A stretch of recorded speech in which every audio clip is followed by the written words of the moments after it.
Alright, what's going on, guys? I'm bringing you 108 kill gameplay, playing some 6v6 hardpoint on standoff, playing solo, and I ended up getting, this 108 kill game. It was pretty decent.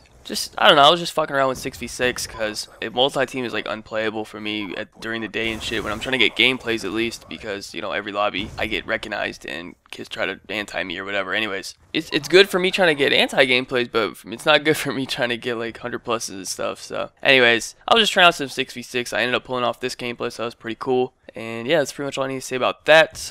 My class setup, I'm using Scorpion Evo with Fast Mag and Flak Jacket Hardline, Scavenger, Toughness, Dexterity with a C4, Blackbird Dogs and Swarm. So yeah, anyways, UGC Niagara, that's going to be starting on this Friday, May 2nd. I believe actually on May 2nd, well Friday, I'll just say Friday.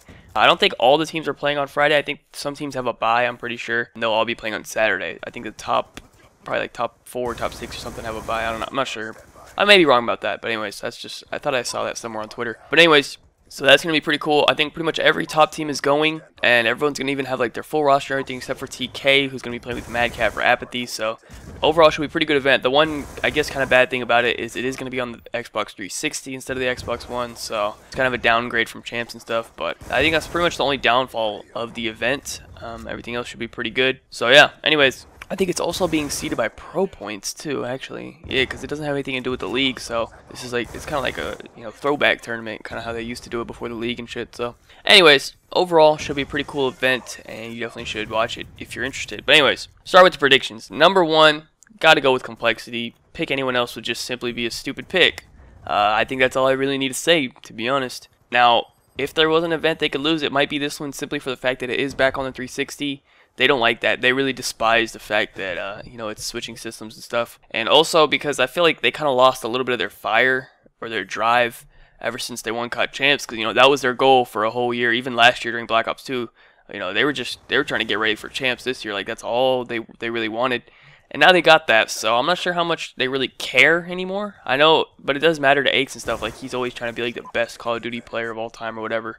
Like, that actually is something like he wants. So I guess he still has that drive, and they're not. Obviously, they're still the best. I just don't know how much they really care anymore. I don't know how much any team really cares about this event. This isn't like the biggest event. I think Anaheim will mean a lot more to everyone else. But anyways, that's just my little thoughts on that. So I got Complexity number 1, and I'm gonna put Optic Gaming at number 2. And the reason for this is simply because how they played at COD Champs. They played amazing. They got 3rd. I thought well, to be honest, I think they're the only team that took a map off Complexity. I don't know, what is it? It's something like that. I forgot what the exact statistic is, but they pretty much almost beat Complexity. I think they were up 2-1, and then Complexity ended up coming back. So that's pretty crazy, to be honest. What they did. Wait, was it 2-1 or was it 2-0? I don't remember. All I know is they fucking won. They were like beating Complexity at one point, and then they came like super close to like winning, and then they ended up throwing it away. But anyways, Optic, man, it's been a long time since I fucking put Optic up here in a top 3 setting for predictions videos, so hopefully they prove me right, I guess. They should technically be better according to what they're saying, with the addition of Proofy, because they felt that Embos and Nadeshot couldn't be on the same team.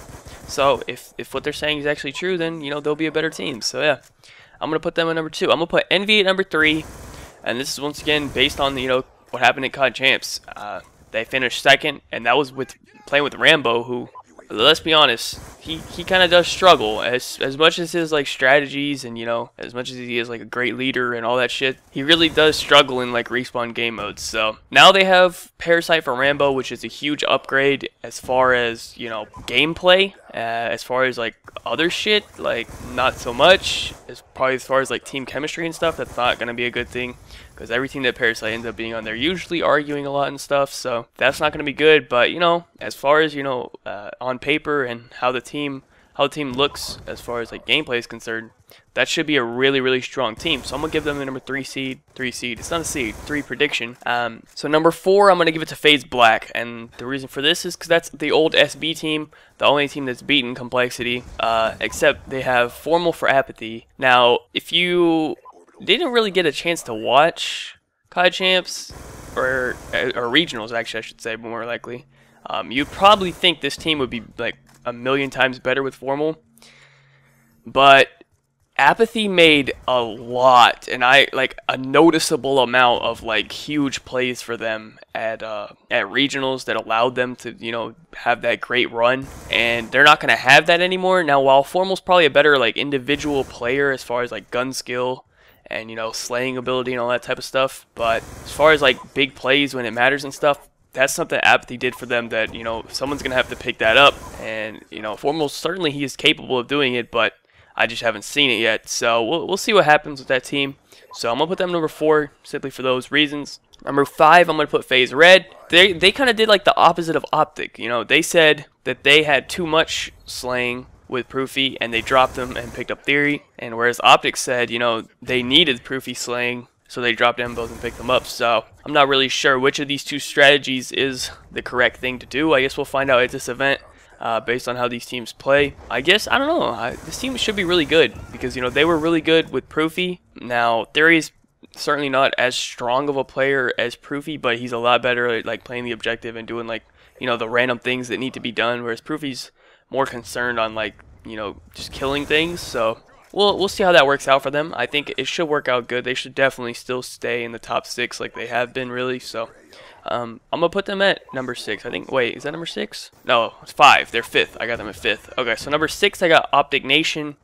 This is like Curse LV plus Embos, but they're under the new organization of Optics, so I don't know how that's gonna be. This is a team that it seems like they're always gonna be arguing and stuff, and this is a team that seems like if they don't, it's just like Curse LV, like if they don't start out like hot and like winning their first series and just like starting out really well, they're gonna start arguing and they're gonna do bad the rest of the event. So this is always a team that I'm not really sure, especially when you have Killa and Ricky, who already don't really get along, and then you got Miracles in there too. Embo's pretty chill. I don't think he's gonna really cause any problems there, but I don't know.